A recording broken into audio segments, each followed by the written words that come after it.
Hello everyone and welcome back. This is the third video in my Photoshop CS3 tutorial series.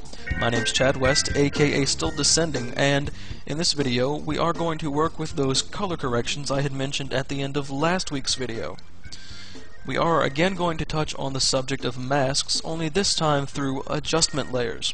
Adjustment layers in and of themselves are probably one of the handiest features in Photoshop, so it's a good idea to get to know how to use them. Now here we have the same image I was working on last week, only you might notice now in the layers dialog box here I only have one layer. This is because I have flattened my image. Now to flatten your image you can go to Layer, Flatten Image, which is located second from the bottom.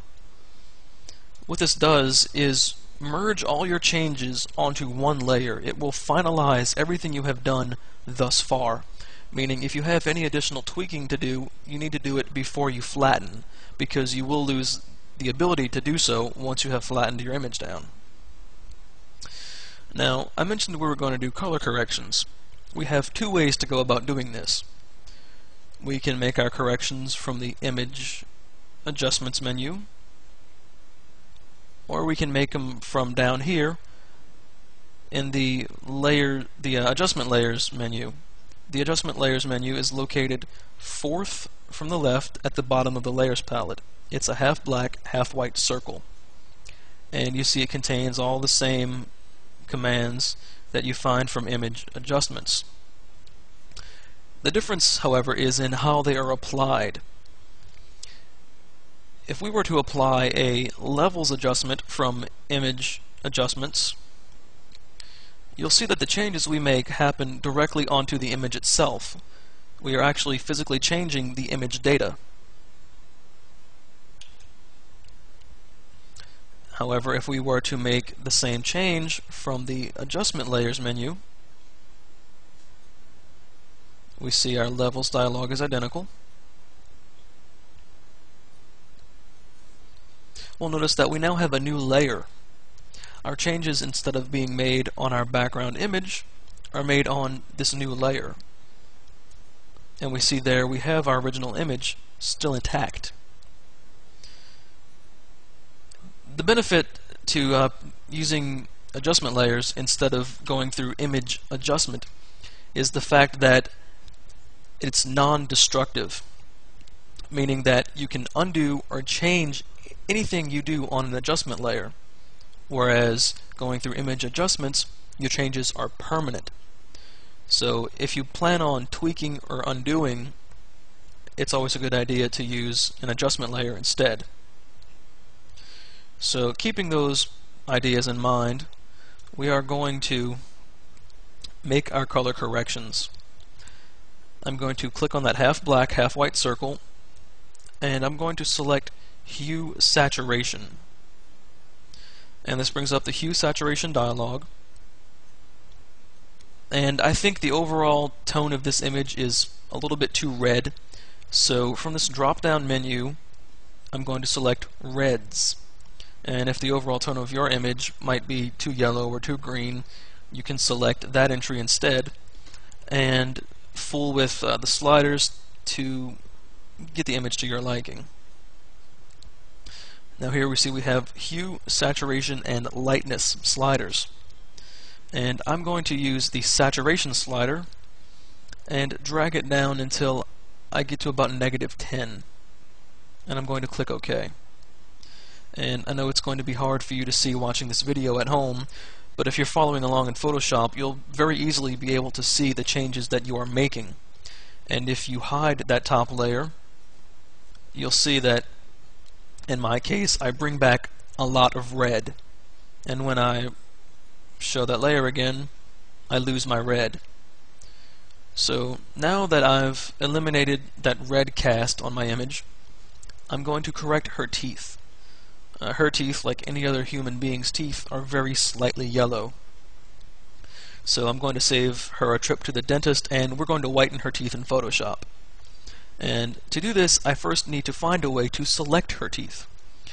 And I'm going to do this actually with Quick Mask. Now with Quick Mask mode, you can make a selection using your paintbrush. but your selection will be a very rough selection, so if you need to do any sort of fine selection, use one of Photoshop's many selection tools. So to enter quick mask mode, hit Q on your keyboard, select your paintbrush tool, make sure your foreground is set to black, and paint over the teeth. And you'll see that as you paint over, you now see a red color. This red color is what will turn into your selection once you exit quick mask mode.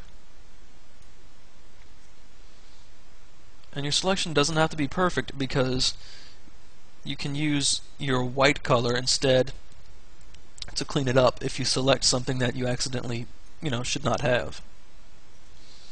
Like in this case, I selected a little bit of her tongue, and I don't need to correct her tongue, so once I'm finished, I'm going to hit X on my keyboard to switch my foreground color to white, and I'm going to paint over the area that I accidentally selected to deselect it.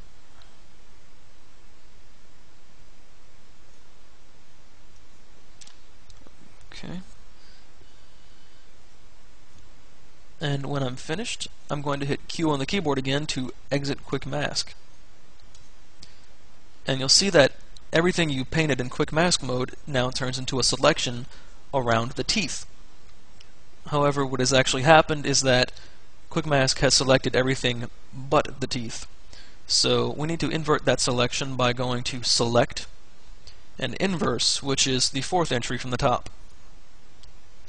And now we see that we've selected only her teeth. Now I'm going to again create an adjustment layer, hue saturation again, and because the overall tint of my image was red, the color of her teeth is going to be slightly red. But if my image were properly balanced, the color of her teeth would probably be very slightly yellow. So I'm going to select red from this drop-down menu, but you might end up needing to select yellow. And again, using the saturation slider, I'm going to drag it to the left to about 23, 24, negative 23, negative 24. And you see if you drag all the way to the left, the teeth turn slightly blue. And if you drag that saturation slider completely to the right, your teeth turn red. So try to avoid those extremes and desaturate to about negative 20. Click OK. And you're finished. You have now corrected the hue of your image, you have corrected teeth, and you're ready to go. Now you can flatten your image again, save it as a JPEG, and you're finished. However, I had mentioned that we were going to look at masks again, and we are. You see, adjustment layers come with built-in masks, and you can use your black and white fills with your paintbrush to mask in or mask out any portion of that adjustment layer. So your adjustment does not have to apply to the entire image, which in this case, when I activated the mask by alt-clicking on its thumbnail to show the contents, we see we have that selection in the shape of her teeth. Her teeth are white, and everything else is black. And remember, everything in black is going to be masked out, so we're only affecting the color of her teeth. And that would be the end of it.